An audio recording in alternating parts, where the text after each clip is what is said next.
Dan malam ini kita akan membedah 7 makna spiritual yang diyakini tersembunyi di balik fenomena kicau mania yang mendunia. Percayalah, makna ketujuh adalah bagian yang membuat banyak orang merinding. Assalamualaikum warahmatullahi wabarakatuh. Pernahkah panjenengan semua bertanya, mengapa sebuah lagu sederhana bertema burung justru mampu membuat ribuan orang di Thailand bernyanyi bersama? Mengapa festival budaya di Jepang mendadak berubah menjadi lautan manusia yang menirukan gerakan burung? Dan mengapa kreator dari Korea, Eropa hingga Amerika yang bahkan tidak memahami bahasa Indonesia dan bahasa Jawa ikut larut dalam irama yang sama? Apakah ini hanya permainan algoritma media sosial?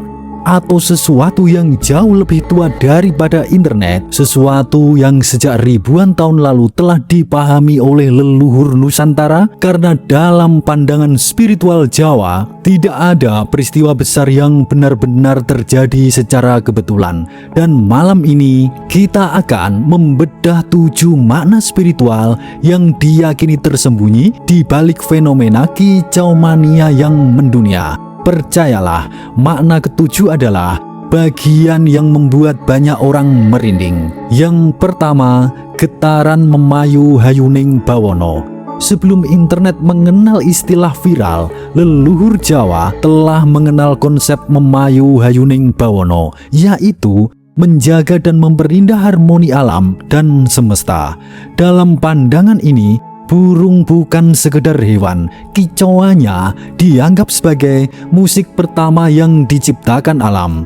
Suara yang hadir jauh sebelum manusia mengenal alat musik. Karena itu, ketika jutaan orang menikmati lagu bertema kicauan burung, sebagian orang melihatnya bukan sekedar hiburan, melainkan kerinduan bawah sadar manusia modern terhadap alam yang semakin jauh dari kehidupannya. Di tengah kota beton, di tengah tekanan pekerjaan, di tengah dunia digital yang serba cepat, jiwa manusia tetap merindukan suara asli alam. Dan mungkin itulah sebabnya lagu sederhana ini mampu menyentuh begitu banyak orang. Makna yang kedua, filosofi kukila dan pencarian jati diri. Dalam budaya Jawa, burung atau kukila bukan hanya lambang keindahan, ia juga menjadi simbol kebebasan jiwa. Mengapa burung? Karena hanya burung yang mampu menghubungkan bumi dan langit.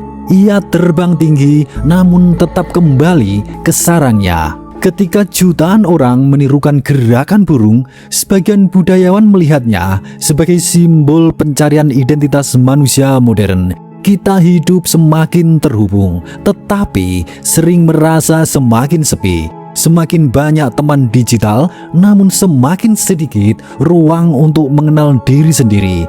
Mungkin tanpa kita sadari, fenomena ini menjadi cara sederhana manusia mengekspresikan kerinduan dan kebebasan batin. Makna yang ketiga, sasmito alam.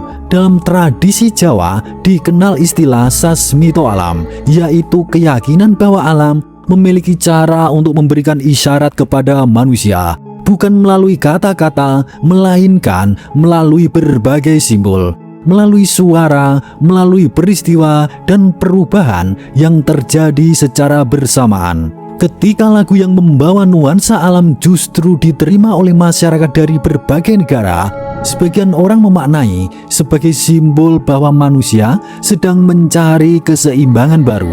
Dunia semakin maju, namun di saat yang sama banyak orang mulai tertarik pada meditasi, tertarik kepada alam, tradisi dan budaya, dan kehidupan yang lebih sederhana.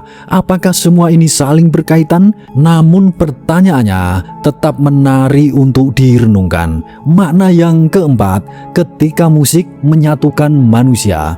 Ada satu konsep spiritual Jawa yang sering dibahas, yaitu manunggaling kawula Gusti.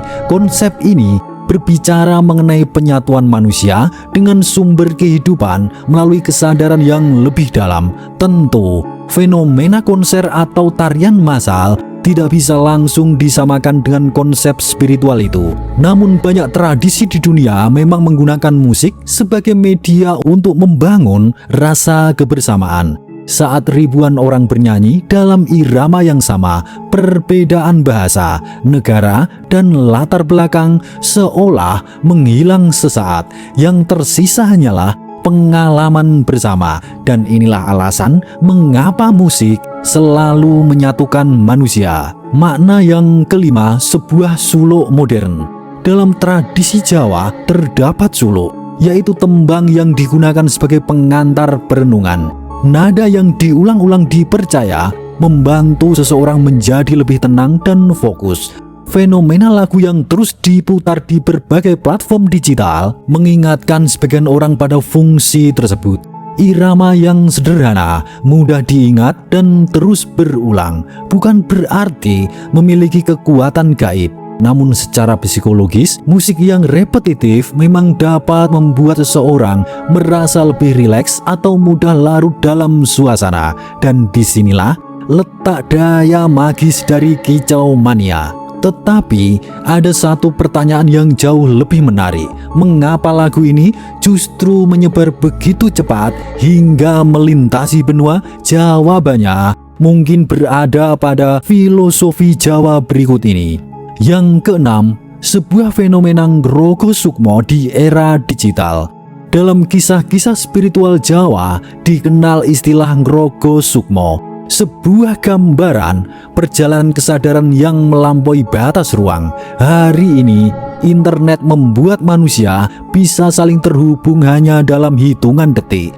Video yang dibuat di Indonesia bisa ditonton di Tokyo, di Bangkok, di Paris, hingga New York pada hari yang sama. Tentu ini adalah hasil perkembangan teknologi. Namun secara simbolis, sebagian orang melihatnya sebagai bentuk baru keterhubungan manusia secara global.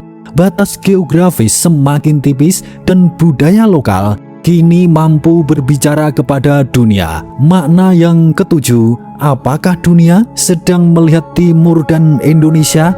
Kini kita sampai pada bagian yang paling menarik. Mengapa justru budaya yang dekat dengan alam, dengan burung, dengan suara hutan mampu mendapat perhatian dunia? Sebagian spiritualis Jawa melihat bahwa masyarakat global mulai mencari alternatif dari kehidupan yang serba cepat. Nilai-nilai lokal, keharmonisan dengan alam, kesederhanaan, dan hubungan antar manusia yang organik.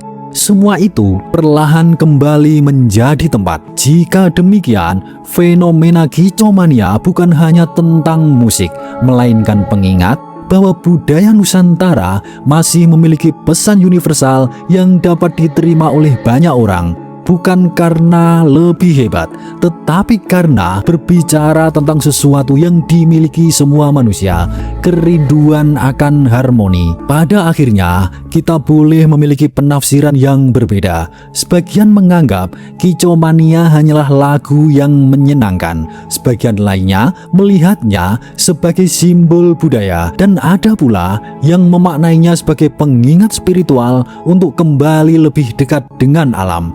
Apapun pandangan panjenengan semua, fenomena ini menunjukkan satu hal. Budaya lokal Indonesia ternyata mampu menyentuh hati masyarakat dari berbagai penjuru dunia. Lalu menurut panjenengan semua, apakah viralnya kicomania hanyalah hasil algoritma media sosial atau memang ada pesan budaya dan spiritual yang sedang disampaikan kepada manusia modern? Tulis pendapat panjenengan semua di kolom komentar. Rahayu, rahayu, rahayu.